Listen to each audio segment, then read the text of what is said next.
Assalamualaikum warahmatullahi wabarakatuh. Perkenalkan, nama saya Angelika Rosmala Putri, NPM 20003022002, Prodi S1 Perbankan Syariah. Di video kali ini saya akan memenuhi tugas UAS Manajemen Resiko. Soal yang pertama yaitu jelaskan penyebab kredit bermasalah dari aspek resiko kredit. Berikan contohnya. Nah, di sini penyebab kredit yang bermasalah dari aspek resiko kredit itu ada dua aspek, yaitu aspek yang pertama ada siklus bisnis dan industri menurun, misal harga sawit menurun. Yang kedua ada tingginya ketergantungan bahan baku pada pemasok. Yang ketiga ada debitur tidak memiliki keahlian di bidangnya. Yang keempat ada reputasi shareholder tidak bagus. Yang kelima ada shareholder tidak memiliki komitmen untuk going concern usaha perusahaan. Nah, yang kedua itu ada aspek kuantitatif, yaitu realisasi penjualan lebih rendah dibandingkan target. Yang kedua ada determining penggunaan kredit. Yang ketiga ada harga jual produk debitur tidak kompetitif. Yang keempat ada terlalu ekspensif. Yang kelima markup harga biaya proyek. Nah, di sini saya akan memberikan contoh, misalnya pada PT Toyota Goseng Co. pemasok komponen otomotif bagi Toyota Motor Corp. Perusahaan itu berencana menurunkan belanja modal sebesar 30% agar harga komponen mereka dapat bersaing dengan komponen impor dari negara berkembang yang lebih murah. Beberapa model mobil produksi dalam negeri seperti kendaraan komersial pickup Daihatsu, Grand Max, Suzuki, APV, dan Mega Carry juga diekspor ke negeri Sakura itu.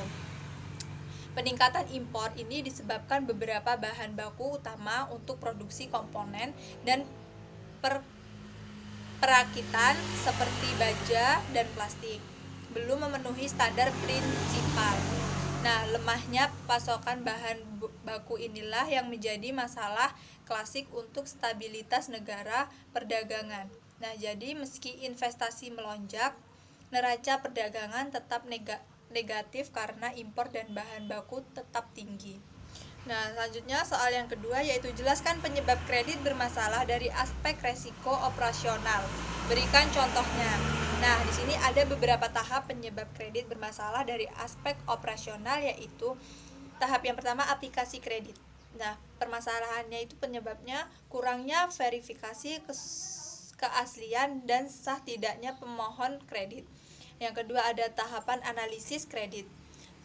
Penyebabnya kelemahan itu yang pertama ada analisis awal kurang tajam, kurang verifikasi kebenaran informasi dan data, asumsi dasar yang digunakan jauh meleset, analisis kuantitatif dan kualitatif tidak tepat, analisis dangkal dan alat analisis tidak cukup, resiko kredit tidak dimitigasi.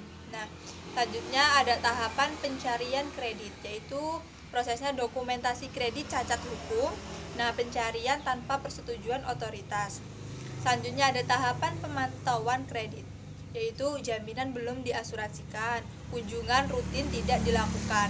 Nah, di sini saya akan memberikan contoh, misalnya kesalahan input data oleh karyawan.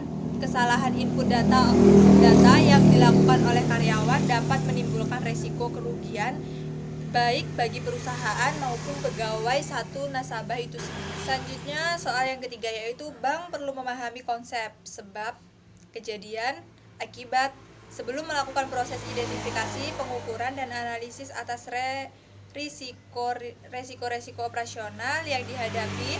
Nah, jelaskan konsep sebab, kejadian, akibat dan berikan contohnya dari masing-masing konsep tersebut. Nah, di sini saya akan menjawab yang pertama yaitu penyebab atau cause. Penyebab utama kejadian resiko operasional adalah karena faktor manusia, kegagalan proses internal, kegagalan sistem teknologi, dan kejadian eksternal. Namun, sebelum dikategorikan sesuai definisi tersebut, perlu diidentifikasi akar penyebab dari kejadian. Nah, dengan mengetahui penyebab kejadian terkait resiko operasional, bank dapat lebih mudah melakukan mitigasi dalam upaya mengurangi potensi kerugian akibat resiko operasional. Nah, di sini saya akan memberikan contoh dalam penyebab ini. Suatu event peristiwa perampokan pada suatu cabang cabang bank dapat disebabkan oleh sistem pengamanan bank dinilai kurang memadai. Nah, lokasi bank terletak pada daerah yang rawan perampokan, kurang bekerja sama dengan pihak kepolisian, atau sebab lainnya. Event seperti ATM bank tidak berfungsi dapat disebabkan oleh kualitas ATM yang dibeli bank tidak baik. Nah, belum jelas siapa yang bertanggung jawab mengisi ATM, kerusakan jaringan di mana ATM menjadi bagian dari sistem. ATM dirusak oleh pihak eksternal dan sebagainya. Yang kedua yaitu ada kejadian atau event. Nah, kejadian adalah suatu hal yang terjadi dalam periode waktu tertentu. Dalam menetapkan suatu kejadian, resiko ke dalam kategori tipe kejadian harus didasarkan pada akar permasalahan atau kategori kejadian yang paling dominan. Ada beberapa kategori dalam kejadian, yaitu yang pertama ada internal fraud, external fraud, praktik ketenaga kerjaan dan keselamatan kerja, gangguan bisnis dan kegagalan sistem, kerugian atas aset fisik, pelanggan, produk dan praktik bisnis, eksekusi pengiriman dan manajemen proses. Di sini saya akan memberikan contoh, yaitu bisnis pada keuangan di masa pandemi, yaitu dengan terbatasnya hubungan tatap muka, kegiatan operasional lembaga keuangan terancam berkurang kualitasnya karena adanya adaptasi yang dilakukan meliputi penutupan unit operasional, perubahan jam kerja, split operation, kebijakan bekerja dari rumah, dan meningkatnya biaya operasional untuk aspek kesehatan. Nah, yang ketiga yaitu di sini ada dampak atau efek. Nah, contoh kejadian kerugian yang menimbulkan kerugian finansial atau langsung antara lain yaitu yang pertama ada berkurangnya nilai aset atau write down. Jadi penurunan langsung pada nilai aktiva disebabkan oleh suatu kejadian kerugian operasional. Nah, yang kedua ada hilangnya hak kepemilikan atau loss of resource, yaitu penyebaran atas pengeluaran uang kepada pihak ketiga yang salah dan tidak dapat dilakukan recovery atau dikembalikan. Yang ketiga yaitu ganti rugi. Nah, pembayaran kepada pihak ketiga dalam bentuk pokok atau bunga sebagai pengganti atau biaya dalam bentuk kompensi yang dibayarkan kepada pihak ketiga. Dan yang keempat ada keputusan kewajiban hukum, yaitu pembayaran atau pengeluaran uang karena adanya denda, penalti atau keputusan pengadilan atau regulatory seperti yang pertama yaitu keputusan pengadilan, settlements dan biaya-biaya hukum lainnya. Yang kedua ada penalti, pajak, denda atau biaya langsung sehubungan dengan adanya penelitian lainnya seperti hilangnya izin usaha. Nah, di situ yang kelima yaitu kerusakan pada aktiva. Nah, jadi pengurangan langsung pada nilai aset fisik termasuk sertifikat karena satu keadaan darurat, bencana alam atau kecelakaan.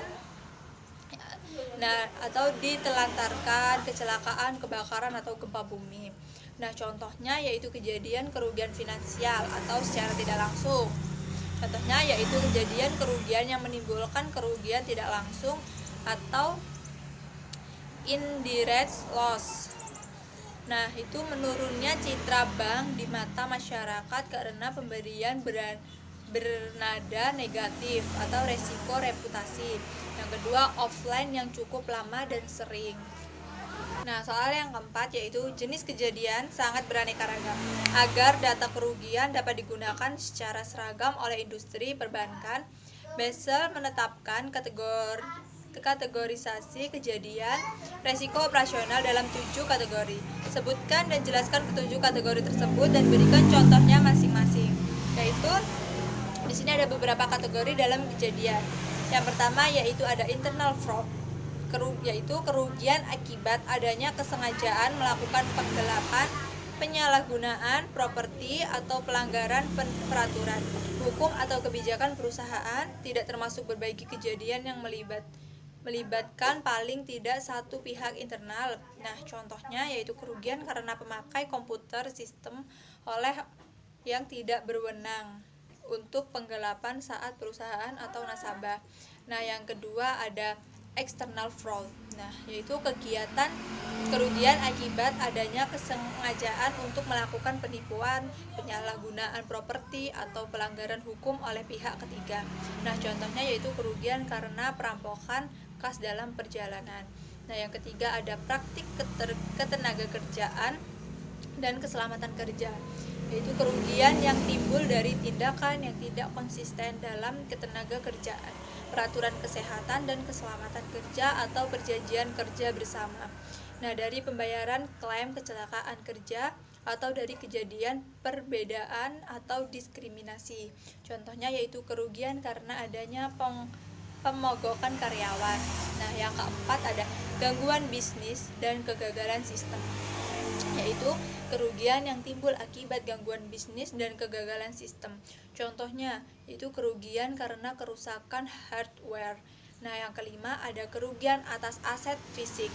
Kerugian yang timbul dari kerugian atau kerusakan atas aset fisik akibat bencana alam atau kejadian lainnya. Contohnya yaitu karena kerusakan gedung akibat gempa bumi.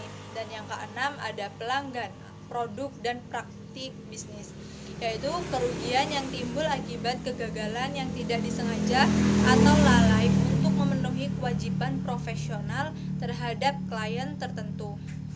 Nah, atau akibat rancangan suatu produk. Contohnya yaitu kerugian karena adanya komplain atau tuntutan nasabah akibat penyalahgunaan informasi rahasia milik nasabah. Nah, yang ketujuh yaitu ada eksekusi, pengiriman, dan manajemen proses, yaitu kerugian akibat kegagalan proses transaksi atau manajemen proses yang berhubungan dengan pihak lawan dan vendor. Nah, contohnya di sini ada kerugian karena adanya kesalahan pembukaan atau akunting atau termasuk backdating dan koreksi atau penyesuaian. Yang kelima yaitu good corporate governance adalah cara yang dianggap paling ampuh untuk menjaga kestabilan pertumbuhan perusahaan. Dalam prosesnya, setidaknya ada 5 prinsip utama yang harus dipegang. Nah, jelaskan kelima prinsip tersebut dan berikan contoh penerapan prinsip GCG pada sebuah perusahaan. Nah, di sini prinsip GCG dikenal dengan istilah tarif. Ada beberapa prinsipnya, yaitu yang pertama ada transparansi, yaitu keterbukaan dalam melaksanakan proses pengambilan keputusan dan mengungkapkan informasi material dan relevan mengenai perusahaan. Nah, yang kedua ada accountability, yaitu kejelasan fungsi pelaksanaan dan pertanggungjawaban organ sehingga pengelolaan perusahaan terlaksanakan secara efektif. Yang ketiga ada responsibility, yaitu kesesuaian di dalam pengelolaan perusahaan terhadap peraturan perundang-undang dan prinsip-prinsip koorporasi yang sehat. Dan yang keempat ada independen, yaitu perusahaan dikelola secara profesional tanpa benturan kepentingan dan pengaruh dari pihak manapun yang tidak sesuai dengan peraturan perundang-undang dan prinsip-prinsip koorporasi yang sehat. Nah, yang kelima yaitu ada fairness, yaitu keadilan dan kesetaraan di dalam memenuhi hak-hak pemangku kepentingan atau stakeholder, yaitu timbul berdasarkan perjanjian dan peraturan perundang-undangan.